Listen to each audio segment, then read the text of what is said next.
In the use of smartphones, we sometimes encounter the problem of our power bank or power button, let's say that, ripped off, and we don't know how to put on our screens to operate the phone. Now, this video enlightens us on three major ways to put on your screen for you to be able to operate your phone. So, without wasting much time, let's get into it. Please like and subscribe. So, the first step is using the fingerprint sensor on your mobile phone.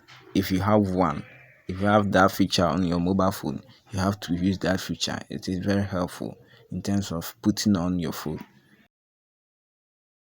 So the second method is going to settings and clicking what is called micro intelligence, and then after that you go to where it's called tapping wake. You click on that to activate the screen. When you double tap on the screen to open the screen. Now the third method is for you to use an unused USB cable.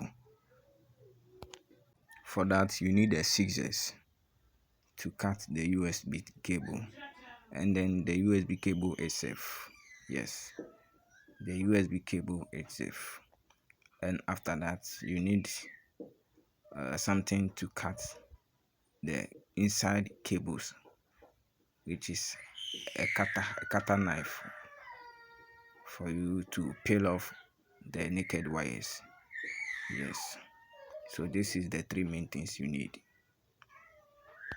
So follow me as I teach you how to on the screen with this simple trick. Let's say if you don't have money to go to a mobile phone technician to repair this for you or to buy a new phone, you can use this method. Please follow carefully and know how you can do it.